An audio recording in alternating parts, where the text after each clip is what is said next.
A festive night fills the city streets, yet bodies lie mysteriously unconscious on the pavement. A group of sharp-suited men strolls through, one cynically noting the unusual decorations on the trees. While his friends boast about home-cooked meals, the protagonist makes a grim joke about his own family's lethal cooking. His intense, purple-eyed stare hints at a life far removed from simple holiday cheer.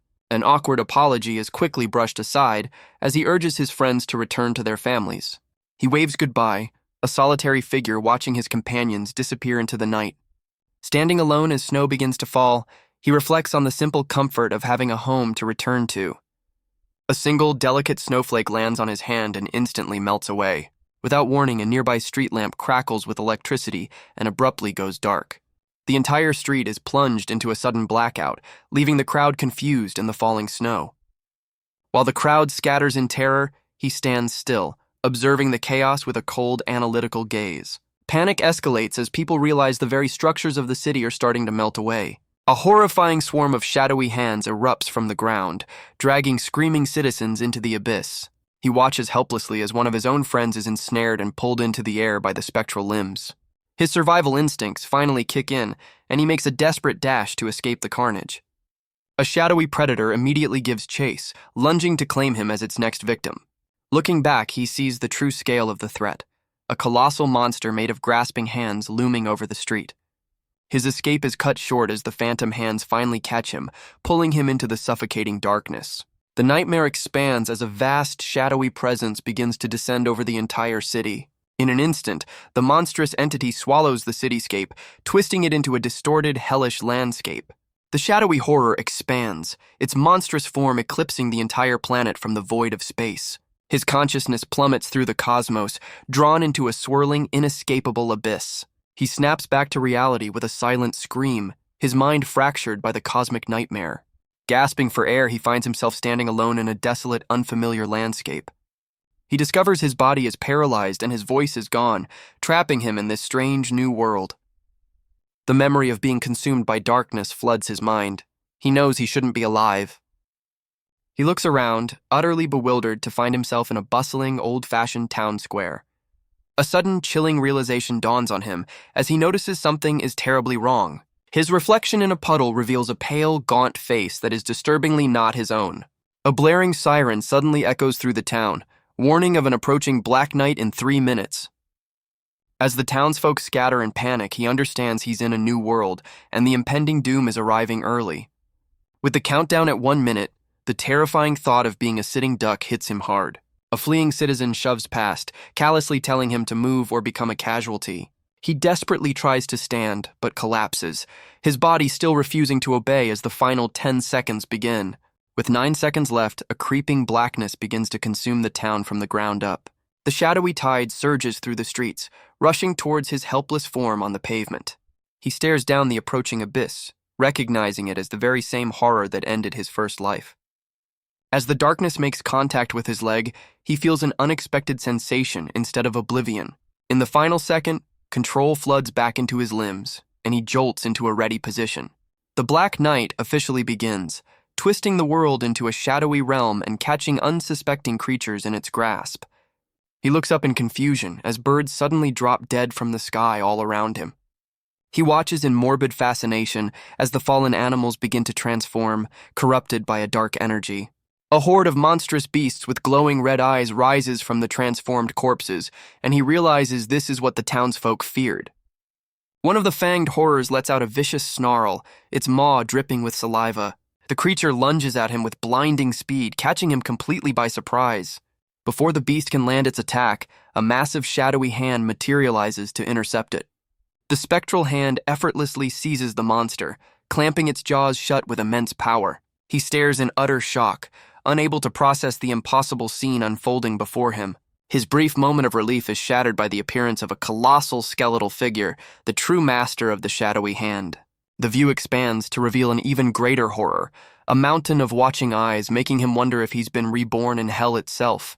With his survival instinct screaming, he bolts away from the colossal nightmare. The smaller beast lets out an agonized shriek as the skeletal hand effortlessly crushes it. As the defeated creature collapses behind him, a desperate plan for survival sparks in his mind. He reaches a large, magically sealed door and frantically pounds on it, hoping for sanctuary. The magical seal sears his hand, and just as he recoils, another beast lunges for his head. He's caught by the creature, gritting his teeth as he struggles against its crushing grip. Breaking free, he notices the creature is surprisingly slow, giving him a fighting chance. His relief is cut short, as a writhing mass of tentacles covered in glowing red eyes bursts from the shadows. The tentacled horror completely ignores him, instead slamming down on the skeletal beast that was just moments from catching him. He stumbles backward, watching in disbelief as the creature devours its own kind, revealing a new level of horror. Fleeing the carnage, he desperately tries to understand the nightmare he's been thrown into. He sprints through the desolate town, questioning what hellish place he's landed in. The tentacled horror descends upon him, but he refuses to let his second chance at life end so soon. In a flash of light, a mysterious force slices cleanly through the monstrous tentacles. A new figure appears, casually remarking on the protagonist's escape as if he were a runaway pet. He stares in disbelief, questioning if the being who effortlessly dispatched the monster could possibly be human. Realizing he's just traded one threat for another, he makes a desperate attempt to run. His escape is cut short as a powerful hand grabs him by the hair, halting his flight. He's lifted into the air by a ghastly skeletal figure who declares him caught. His consciousness fades and returns, finding himself in a strange, ominous room with a splitting headache. He slowly regains his senses, his mind hazy as he tries to understand where he is. His eyes snap open to find himself shackled and suspended in a dark, ominous dungeon. An imposing old man stands below, remarking that he's been waiting 3 days for his grandson to return. The captor reveals a grotesque potion, specially brewed to exorcise unwanted entities. With a defiant glare, he desperately insists that he is a living person, not some foul spirit. The old man's glowing red eyes narrow, utterly unconvinced by the plea he believes to be a lie. Leaping into the air, the captor accuses him of occupying a body that is not his own. He's grabbed by the throat as the old man demands the return of his grandson's body, a stunning revelation. Without another word, the old man forces the vile green liquid down his throat. An excruciating burning sensation tears through him as the mysterious potion begins to take effect. His purple eyes glow with an otherworldly light as the potion courses through his veins. He thrashes in pure agony, the green concoction failing to exorcise him and instead awakening something else. The old man slams him against the wall, convinced he's dealing with a stubborn, inhuman beast. Desperately trying to explain, he finds his voice stolen, his eye now flaring with a menacing red glow. Enraged, the captor roars, demanding the entity vacate his grandson's body immediately. A brutal strike sends him reeling, the impact meant to force the unwanted spirit out. Instead of being expelled, a torrent of dark, chaotic energy bursts from his very being. The shadows coalesce into a monstrous form, roaring with a malevolent, red-eyed fury. The old man seizes a piece of the shadowy substance, questioning if this is a fragment of the entity's true self. Surrounded by a cosmic aura, he understands the old man wasn't talking to him, but to the darkness inside. The old man clutches the shadowy essence, addressing the dark power directly, not the boy. Vowing to destroy it, the captor declares that even if he can't erase it all at once, its end is certain. With a surge of power, he crushes the fragment of darkness, promising to grind it to dust. The protagonist watches weakly, his mind struggling to grasp the new reality of his situation. The old man lunges forward, furiously demanding to know what the entity has done to his grandson. Suddenly, a calm, disembodied voice notes that it now understands why he was unresponsive. His consciousness is pulled into a vast, starry expanse, leaving the physical world behind. He grips his head, overwhelmed by a sudden, splitting headache in this new mental realm. A brilliant cosmic light explains that the pain is a temporary side effect of being forcibly summoned. Looking around the void in confusion, he learns that he's been brought into his own mindscape. The spectral figure reveals this mental space is an exclusive skill for transmigrators like him. With no time for a full debrief, the entity urges him to calm down and listen closely.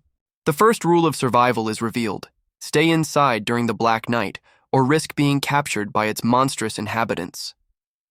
He connects the dots, realizing the red-eyed beasts are the very monsters the figure is warning him about. The second warning is dire. Transmigration is viewed as demonic possession, so he must avoid any detection tests or face a swift execution. The third warning is the most urgent. His new body is technically dead, and he must ignite his source fire to restore it. As the mental world shatters around him, he's given a terrifying deadline: Ignite the fire in 3 days, or the body will decay. He plummets through the collapsing mindscape, horrified by the 3-day countdown to his body's complete decay. His consciousness snaps back to reality, and he jolts awake in a bed, completely disoriented and panicked. He scans the unfamiliar bedroom, confused, as his last memory was of being trapped in the old man's dungeon. He cautiously tests his body, planting his foot firmly on the floor. He discovers his voice has returned, and his complexion has improved, a stark contrast to his earlier deathly state. He wonders if the old man's violent exorcism somehow stabilized his new body. A young girl's voice is heard from outside, telling visitors her brother is too ill to be disturbed. The door is violently kicked open, sending the girl sprawling as men barge in, accusing him of being guilty. A group of officials, led by the town chief, identifies him as the culprit they've been searching for. An accuser points him out, claiming he was the one standing outside when the Black Night began. The men rush forward to seize him, ordered to make him a public example.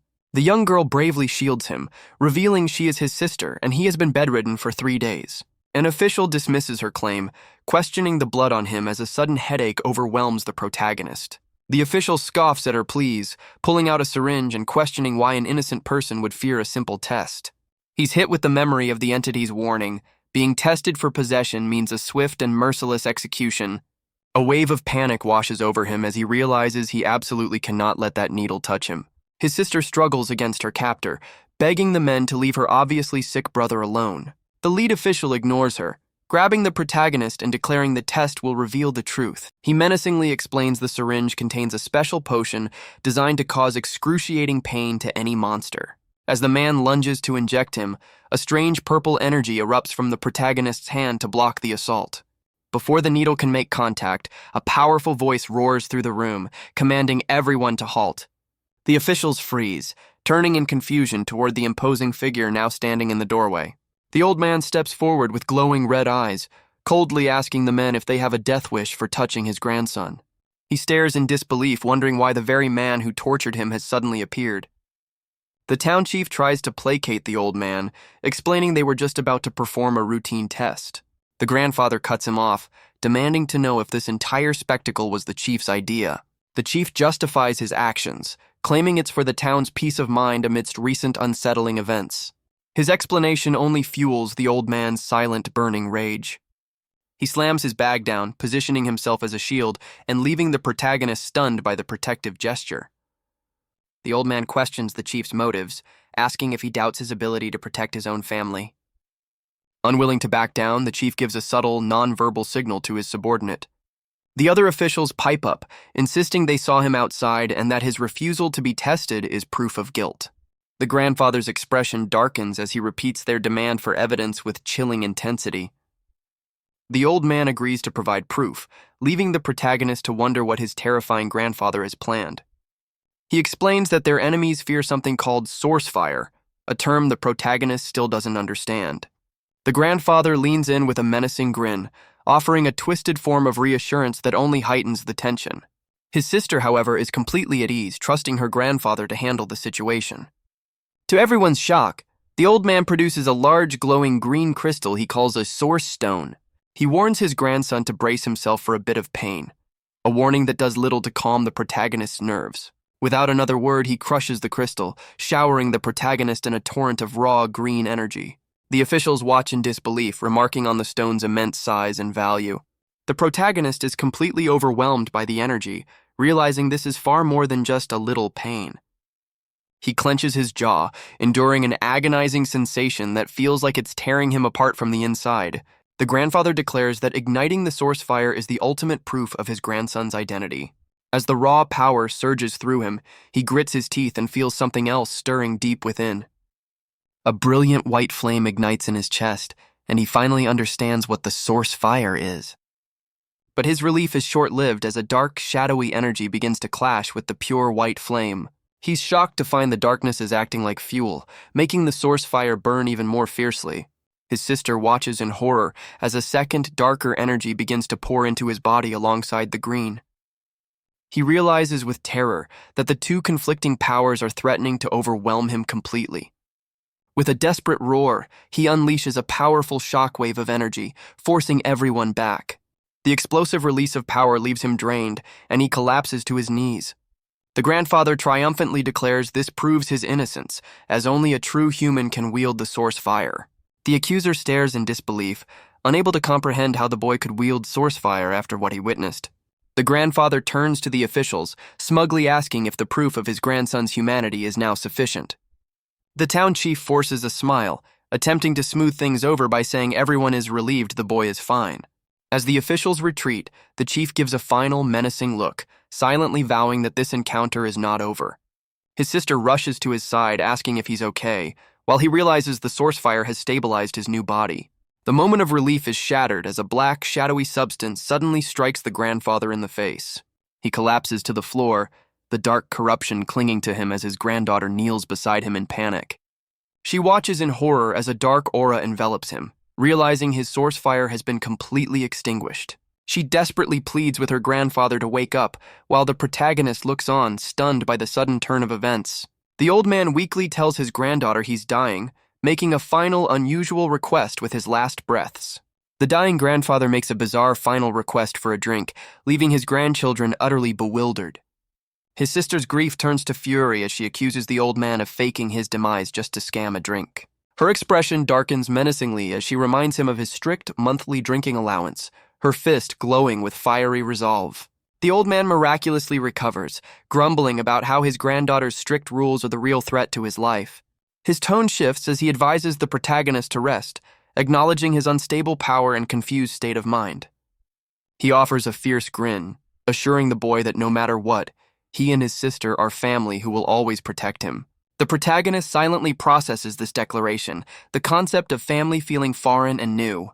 He leans against the wall, wrestling with the unfamiliar word family, and wondering how they'd react to his true identity. Elsewhere, the town chief stares out at the village, still convinced he witnessed a dark entity possess the boy. He dismisses his subordinate's confusion, who reminds him of their sinister plot to frame the family and steal their land. The chief questions why the old man refuses to sell his land, sensing a hidden motive behind the family's stubbornness. He recalls the massive glowing source stone the grandfather produced, a clue to the family's secret. The chief deduces that a simple night patrolman could only have found such a treasure by digging it up on his land. He orders his subordinate to search the forest, planning to leverage whatever they find for his own gain. A sinister smile spreads across his face as he realizes this could be their ticket to immense wealth. The next day, sunlight bathes the quiet town, bringing a temporary peace. Meanwhile, the protagonist discovers a diary, realizing the body's original owner was a training fanatic. He flips through the journal, finding strange symbols and fighting techniques, but certain notes stand out. The first rule he learns is that monsters fear sunlight and source fire, making daytime safe for humans. The second rule is a grim warning. When night falls, humans must shelter in homes protected by the source fire. He realizes the old man wasn't trying to kill him, but to exorcise a dark entity from his body. The diary reveals a third rule. A dark energy called sha-chi can also be used to become stronger, an unsettling discovery. His thoughts are interrupted by his sister's voice from the doorway, asking if he's resting. She enters, telling him their grandfather said a walk would help his recovery. He considers her offer, realizing he has yet to see what this new world looks like in the daylight. Agreeing to the walk, he's met with his sister's cheerful excitement. They step out into a bustling, peaceful town square, a stark contrast to the horrors of the night.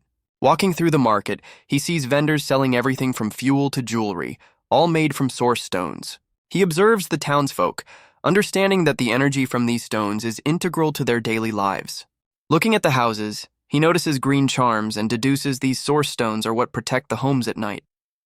A friendly shopkeeper offers the sister a new batch of wine for her grandfather. She smiles sweetly, recalling how she secretly added source stone powder to the last batch as a special treat.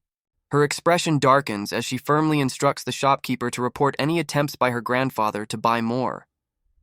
Leaving the shop, the protagonist spots a group of armed men heading out of town, seemingly on a mission. He recognizes one of them as the town chief's subordinate, confirming his suspicions. His sister wonders why the town's usual idlers are suddenly carrying so much equipment. Deciding they're up to no good, she impulsively grabs her brother and sprints off to follow them. He's momentarily surprised by his new sister's energetic and decisive nature. He quickly gives chase, but as they run, a sinister, cloaked figure watches them from the shadows. The skeletal being wonders if the two siblings have somehow sensed its presence. The mysterious figure takes a silent step forward, deciding to pursue the siblings. He resolves that under no circumstances can they be allowed to interfere with his sinister plans. Meanwhile, the protagonist and his sister race deeper into the eerie, mist-filled forest.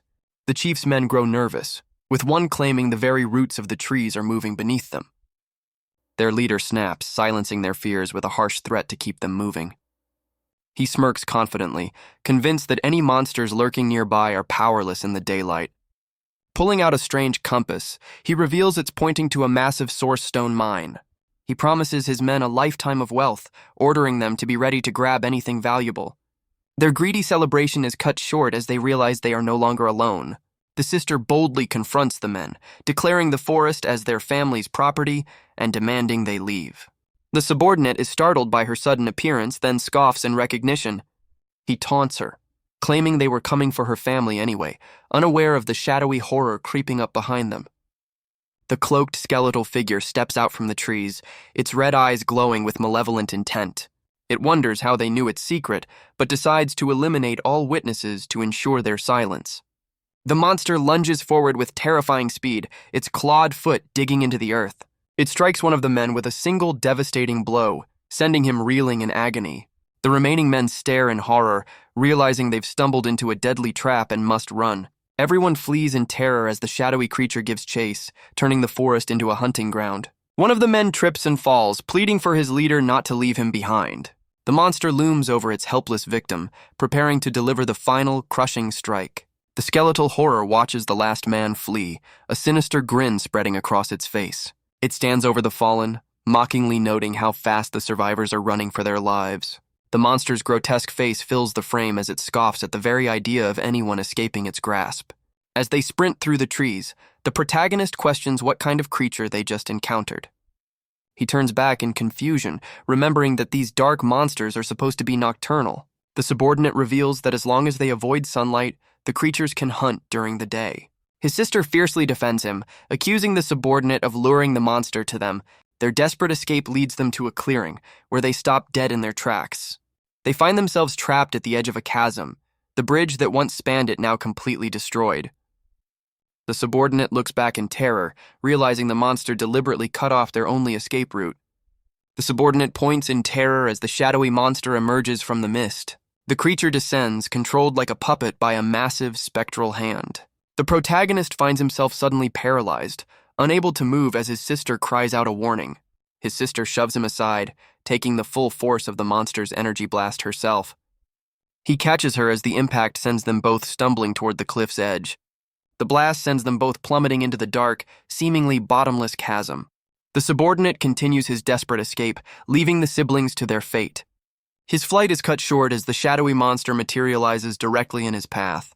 The man collapses in terror, attempting to play dead as the creature's shadow falls over him. Overwhelmed by fear, he loses all composure, weakly pleading for help that will not come. The subordinate is swiftly knocked unconscious by a single shadowy blow. The skeletal figure carries him away, deeming the chief's son a useful pawn for its plans. It peers into the chasm, certain the siblings will perish from the corrupting energy below, even if they survived the fall. The two plummet through the abyss, completely enveloped by the swirling dark energy. They land hard at the bottom of the chasm, lying unconscious amidst the shadowy tendrils. The protagonist's eye snaps open, a single tear tracing a path down his cheek. He jolts awake in a panic, his first thought being the safety of his new sister. He finds her unconscious but breathing, her skin marred by strange, dark cracks.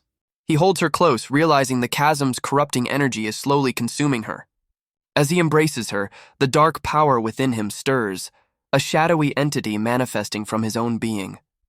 With a furious roar, he unleashes his own dark power, forcing the chasm's corrupting energy away from them. He takes a heavy step forward, carrying his sister through the desolate chasm. Planting his foot firmly, he resolves to find a way out of this dark abyss. He knows they can't survive down here forever, and that their only hope is to find sunlight. Spotting a sliver of light high above, a desperate plan to escape begins to form. He makes a mad dash for the light, the shadowy entity from his own body trailing behind him. As they reach the light, the dark energy clinging to them sizzles and evaporates in the sun's rays. Safely in the sunlight, he gently lays her down, desperately trying to wake her from her unconscious state. He notices with dread that the dark, crack-like corruption hasn't faded from her skin. A sharp, agonizing pain shoots through him as he realizes the corruption is still consuming her from within. He's shocked to find the dark corruption still clinging to him, wondering why sunlight hasn't dispelled it. He decides to absorb the lingering dark energy, fearing it will make him look like a monster. Closing his eyes, he begins to draw the corrupting power into his own body. His consciousness is abruptly pulled into a strange, empty void, leaving him disoriented. A familiar voice calls his new name, and he realizes he's been pulled back into his own mindscape. He finally meets the spectral entity, who immediately questions the dark energy clinging to him. He explains that when the corruption invaded, his first instinct was to try and absorb it. The entity erupts in fury, calling his actions a death wish, but he casually dismisses her concern. She warns that absorbing such power is a one-way trip to oblivion, and he was lucky to accidentally summon her. He flashes back to his recent struggles, realizing the body's original owner may have been training with this same dark energy. The entity reveals that because his consciousness is new to this world, it's not yet fully anchored. She warns that if his new body decays, his consciousness will be completely obliterated along with it. She explains that only source fire sustains life, while the dark energy, Sha-Chi, will cause his body to rot away. He asks if there's another way to fight the corruption besides sunlight, and she confirms there is a method. The entity explains his body is like a battery for source fire, which he can circulate to purge the dark energy. When he asks what to do next, she gives him a simple, chilling directive: get stronger and survive. She casually informs him that this was a one-time rescue, and she won't be showing up to save him again. Cutting the lesson short, she claims she has her own urgent business to handle. With a final, desperate warning not to absorb the dark energy, she vanishes as he tries to call her back. His consciousness snaps back to reality, leaving him startled and alone at the bottom of the chasm. He reflects on the dark energy, realizing he almost lost control of his own murderous intent. His thoughts are cut short as he sees his sister lying motionless on the ground. He rushes to her side, seeing the severe injuries she sustained from the monster's blast. Looking around the chasm, he knows the corrupting energy will eventually consume them both if they stay. He's trapped in a deadly dilemma. His sister won't survive the journey out, but staying means certain death. She weakly grabs his arm, her voice barely a whisper as she tries to reassure him. With her fading strength, she reminds him that they are and always will be family. The word family hits him hard as he recalls how she's cared for him since he arrived. He remembers her fiercely protecting him from the town chief's men. The memory of her sacrificing herself to save him from the monster's attack flashes through his mind. He holds her, finally understanding the true meaning of the word family. With newfound resolve, he declares that this time it's his turn to be the protector. His escape is blocked by the towering, inescapable walls of the chasm. A shadowy entity with glowing purple eyes materializes, mocking his futile hope. He grits his teeth, promising to carry his sister to safety no matter the cost. The spectral figure looms over them, questioning how he could possibly escape. It taunts him, calling him a useless weakling who can't even save himself. He struggles with the entity's words, questioning if this is a hallucination or his own inner demon. The entity tempts him to abandon his sister and save himself before his power runs out. His source fire finally gives out, but he refuses to let go, choosing to face oblivion with her. The spectral entity mocks his resolve, reminding him of his long history of abandonment. The voice forces him to confront the painful memories of the body he now inhabits. A flashback reveals a past where he sacrificed his dignity to escape a bully's wrath. Another memory shows him abandoning his ideals, resorting to theft just to get by. The most painful memory surfaces, watching a fire consume his home, choosing to save himself over his family. He grits his teeth, trying to deny the weight of these inherited failures. The memory clarifies he wasn't callous, but a terrified child held back from a blazing inferno. His inner demon scoffs at his powerlessness, reminding him his source fire is fading and he can save no one. Gently laying his sister down, he finds a new resolve, determined that this time will be different.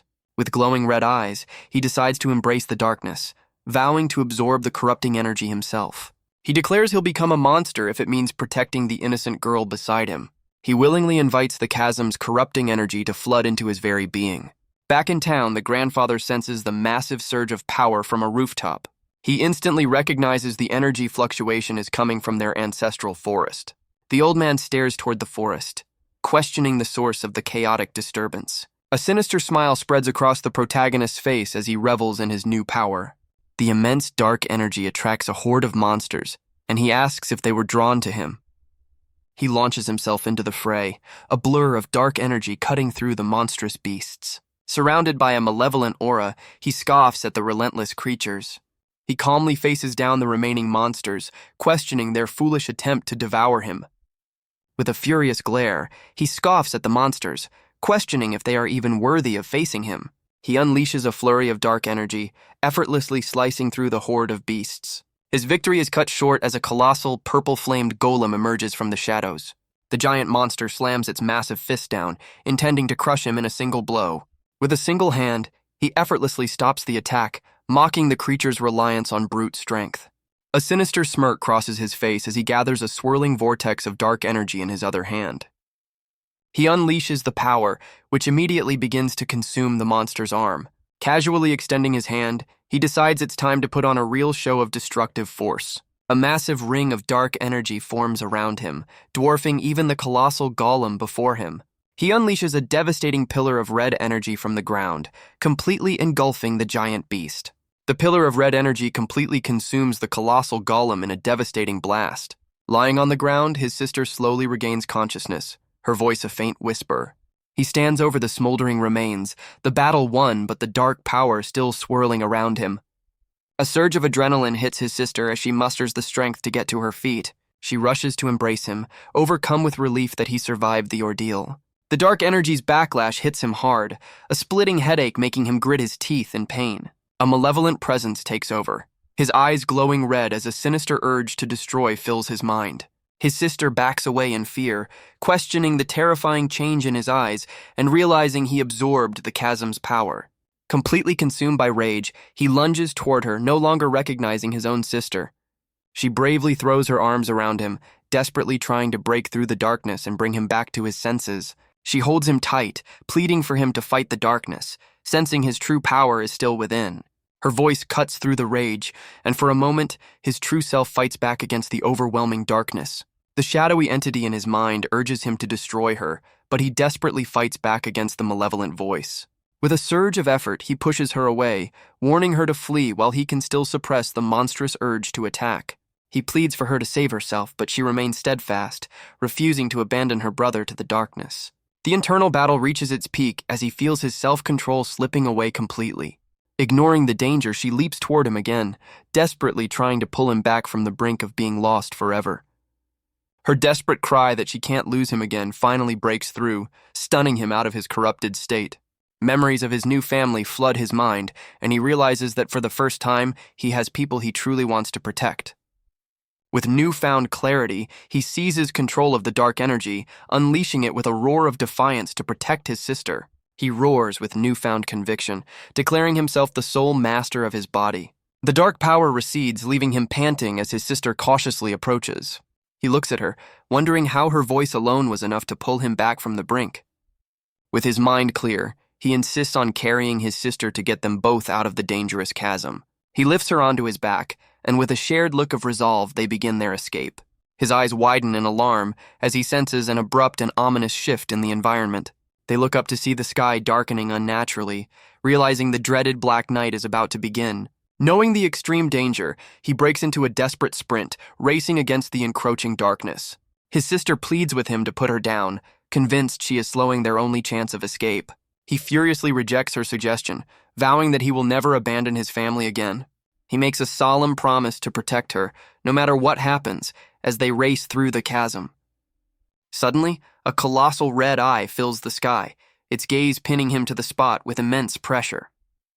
He grits his teeth, feeling his entire body strained to the breaking point under the entity's overwhelming power. His sister recalls their grandfather's stories of a powerful evil sealed in their ancestral land. The protagonist is terrified, realizing that just being watched by this entity feels like staring into the abyss. Trapped and powerless, he wonders if their only option is to be consumed by the encroaching darkness. Finding shelter in a small cave, he promises to face whatever comes next by her side. As she embraces him, a thunderous voice echoes through the chasm, challenging the monster in their midst. They look up to see their grandfather descending from the cliff, wreathed in a brilliant blue flame. He lands with a powerful thud, his very presence pushing back the darkness as he prepares to confront the threat. The protagonist feels the crushing pressure vanish, finally witnessing the true extent of his grandfather's power. The colossal eye scoffs, belittling the old man and claiming he's nothing compared to the power of his ancestors. The grandfather acknowledges he's outmatched, but fiercely declares he'll take the entity down with him if necessary. A tense standoff ensues as the ancient entity silently considers the old man's defiant threat. The colossal eye narrows and retreats into the darkness, seemingly backing down from the confrontation. With the immediate threat gone, the old man turns to his grandchildren to check on their condition.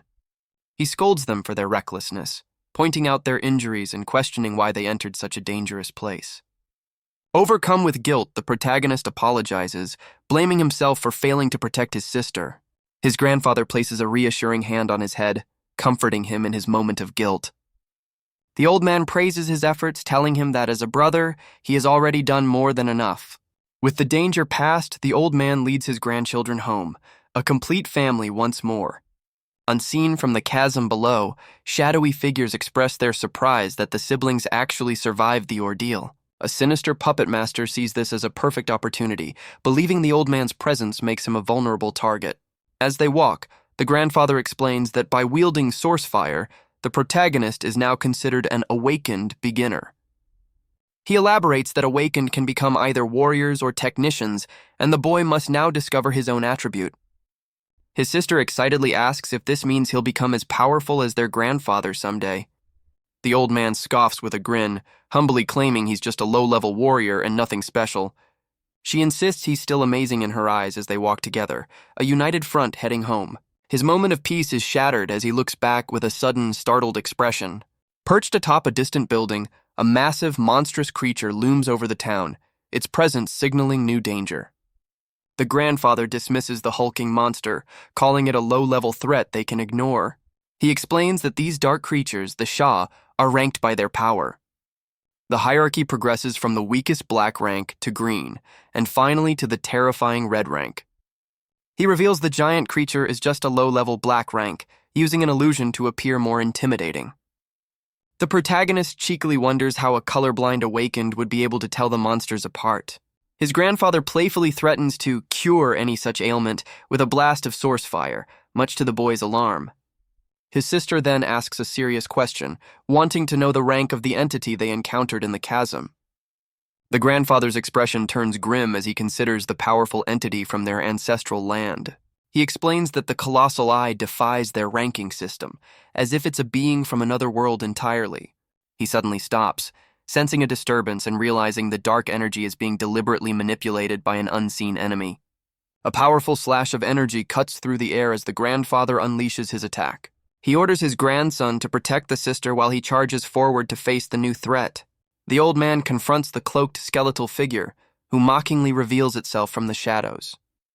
The creature unleashes a devastating blast of dark energy, striking the ground with immense force. The grandfather counters with a powerful technique, declaring he's finally found the enemy he's been hunting. He skillfully dodges a shadowy strike, narrowly avoiding the monster's swift assault. The monster brings its full weight down, but the old man expertly parries the crushing blow with his sword. Leaping into the air, he ensnares the creature in glowing blue chains, preparing a decisive strike. His sister watches the fight with growing concern, unable to shake her worry for her grandfather. As she shouts a warning, the old man realizes two more shadowy beasts have appeared, surrounding the children. The grandfather intercepts the monster's attack, blocking the crushing blow just in time. The skeletal creature strains against the glowing blue chains, struggling to break free. He finds himself surrounded by three powerful monsters, realizing the true scale of the ambush. The old man unleashes a powerful wave of blue energy, forcing his opponents back. The two new monsters reveal themselves, one a hulking beast and the other a shadowy figure. He casts another binding spell, warning the children that the chains won't hold the creatures for long. The family makes a desperate run for it as the monsters begin to break free from their magical restraints. From the shadows, the puppet master smirks, confident the old man is doomed by his need to protect his family. The monsters break their bonds, their glowing eyes fixed on their prey with deadly intent. The grandfather shoves the children toward a building, ordering them to find a signal flare while he holds the line. The grandfather stands as a shield in the doorway, insisting their presence will only distract him. Grabbing his sister's hand, the protagonist pulls her to safety as she shouts a final worried warning. With the children gone, the old man turns to face the empty street, ready for the inevitable assault. A shadowy monster with glowing red eyes lunges from the darkness, aiming to strike him down. He counters with a burst of energy, deflecting one attack while another shadowy claw rises from the ground. The old man leaps into the fray, expertly battling two monsters at once amidst crackling dark energy. A powerful blast of purple energy sends him flying backward, slamming him against a nearby structure. He lands skillfully on his feet, bracing himself as he recovers from the powerful blow. Parrying a shadowy claw with his sword, he realizes these creatures are fighting with unnatural coordination. He deduces the monsters are being controlled by a skilled puppet master, making the fight far more dangerous. One of the monsters unleashes a powerful blast of purple energy, signaling the start of a coordinated attack. The old man stands his ground as another shadowy creature lunges forward, its form a blur of dark energy. His expression hardens, realizing he must buy enough time for reinforcements to arrive. Inside, the siblings are startled as a hulking beast begins to pound on the window's protective barrier. The protective ward shatters under the monster's relentless assault, allowing it to break through. The old man's eyes dart to the side, realizing the monsters have breached the building his grandchildren are in. He furiously kicks one of the beasts aside, desperate to get back to his grandchildren. The protagonist watches the struggle, realizing his grandfather is being overwhelmed and won't last much longer. Deciding he has no choice, he prepares to unleash the dangerous dark power he absorbed in the chasm. His sister grabs his arm in alarm, sensing the dangerous shift in his energy and trying to stop him. His sister desperately warns him that using the dark power will make him lose his mind, but he's torn, knowing their grandfather is in danger. He clenches his fist in frustration, furious at his own powerlessness in this critical moment. With tears streaming down her face, she begs him not to give in and become the monster he fought so hard to control. Their argument is cut short by a brilliant flash of light from the battle raging just outside the window. Through the window, they see their grandfather expertly parrying a blow, shouting for them to stay put. The protagonist grits his teeth, realizing that if he doesn't act soon, his grandfather will be overwhelmed. A shadowy beast leaps from above, unleashing a devastating blast of dark energy straight at the old man. In a flash, the protagonist leaps in front of his grandfather, shielding him from the attack with his own body. The two opposing energies collide, creating a violent explosion that engulfs the area. The grandfather can only watch in horror, shouting his grandson's name as the blast consumes him. His sister screams in horror, tears streaming down her face as she watches him get hit. The skeletal monster scoffs, amused by the boy's reckless attempt to play hero. As the smoke clears, the protagonist stands firm, his green source fire glowing as he blocks the attack. He stares at his hands in shock, realizing he somehow managed to nullify the monster's blast. His eyes flash with a newfound resolve, a single tear of relief marking his survival. The monsters watch as a massive amount of dark energy begins to swirl and gather around the boy. His grandfather recognizes the phenomenon as a summoning skill, stunned that the boy has awakened as a technician. The shadowy beasts are equally baffled, questioning how this weakling awakened such a rare and powerful ability. As a dark portal opens above, the monsters realize they must stop the summoning before it's complete. A beast lunges forward to strike, but the protagonist catches its hand with an unnervingly calm expression. A brilliant red beam of energy erupts from the portal, striking the ground with immense force. From the impact, a colossal, shadowy, wolf-like beast materializes, its presence scattering the other monsters. The puppet master and his skeletal minions stare in disbelief, questioning what terrifying entity the boy has just unleashed.